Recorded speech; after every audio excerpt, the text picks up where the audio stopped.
Hey, it's Steven, and welcome to Oak Haven Homestead. Today, we're preparing for the delivery of our meat birds.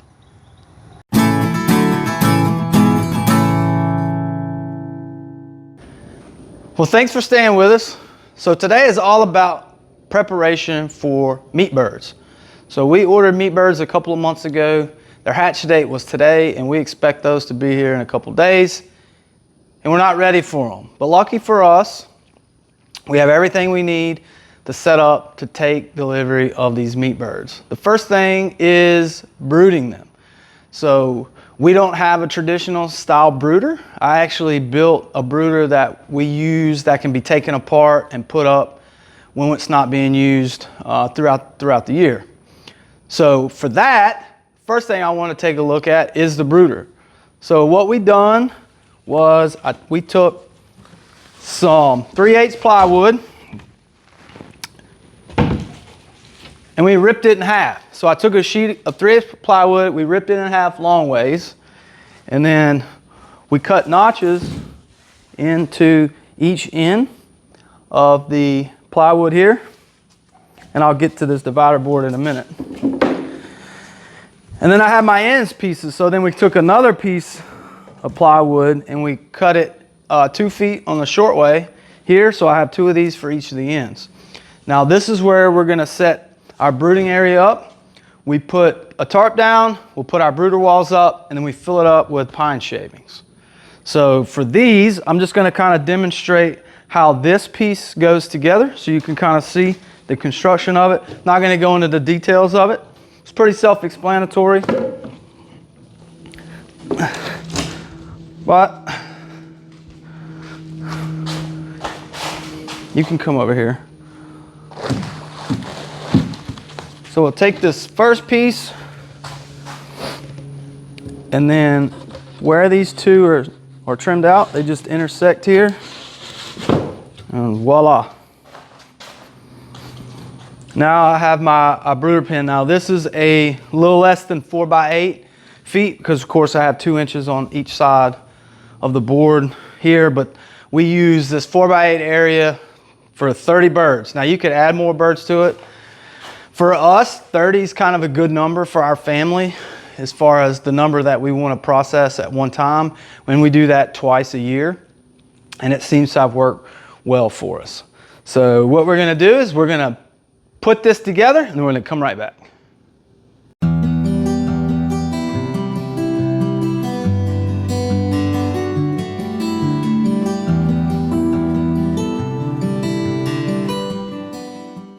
All right, so now we have our brooder box put together.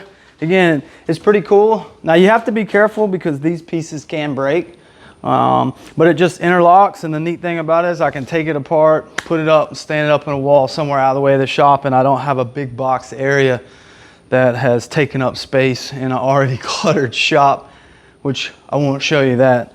So the next thing we do, all right, it's all about the pine shavings. So we like to use the flakes. I don't like to use the fine stuff. We find the flakes work best for us. One of the things that we do with our shavings after we have taken our hens or chickens out of the brooder, then we'll take all this chicken poop shavings and we put it in a compost. So we actually compost this.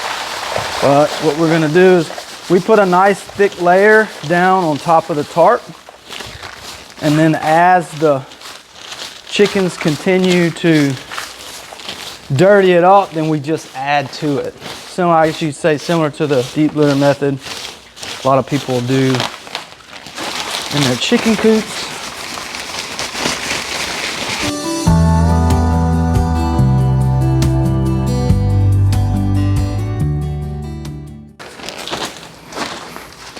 All right, so that's pretty simple. You just spread the shavings out on top of the tarp. We like the tarp because if it gets dirty, you just take and rinse it out. It too folds up, stow it away, doesn't take up a lot of space. Now for water and feed, we're gonna pull our stuff together and show you. We use the same water setup that we're gonna use in our chicken tractor. Stay tuned for that because I think we have the coolest chicken tractor ever. So let me go grab our water and our feed paraphernalia. We'll be right back. All right, now we're set up to get our water contraption put in the brooder. So this platform, this 2x8 we have here, is actually where our 5-gallon bucket goes. So we use the Farm Boy, not paid for this either, by the way, but we use the Farm Boy water. This hangs up in our chicken tractor, but we also use it here in our brooder. So the first thing I do is, because the little chicks, they can't reach a hanging water very well, I'll put some boards down, and then all we do is set this here like that. And I got it positioned where they can actually get up on the boards to get into the water. We kind of tie this off right here, like so. And then we hook the water line up from the 5-gallon bucket. We've used quite a number of waters. This one is our favorite. It is an awesome water. So as water drips out of here, and then as it weights down, it pushes and closes the valve off. So if you have experience with these meat birds, you know they drink a lot of water, even when they're little. So we just transfer this. That way I have 2 different setups. We just utilize our meat bird setup and just transfer it from one phase to the next.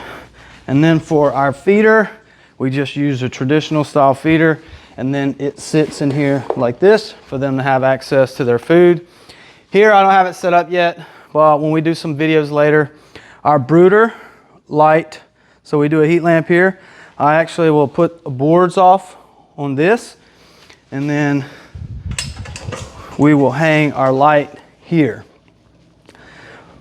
And this is, I know we're in South Mississippi, but we're still getting down into the upper 60s, so we just like to have a light for them in case they need the warmth. It doesn't stay on very long. Now, a lot of you'll say pine shavings, these old heat lamps, it's a fire hazard. It is.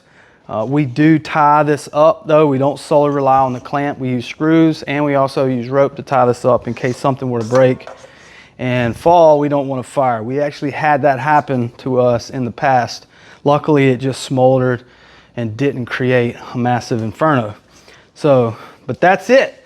That is how we get set up for our meat birds. So we're pretty excited. It's one of our favorite things we do as far as our animal processing goes. We process our own pigs, and we also process our own chickens. Soon, I'm sure you see behind me here, we'll have a video on this walk-in cooler. We're gonna process our own cows. But for now, here we go. So this is our preparation for delivery of meat birds. Like and subscribe to our channel. We really hope this helped you out. If you have any comments or advice you'd like to give us on things you think that we could do better to help us be more efficient, please drop a comment. We look forward to hearing from you.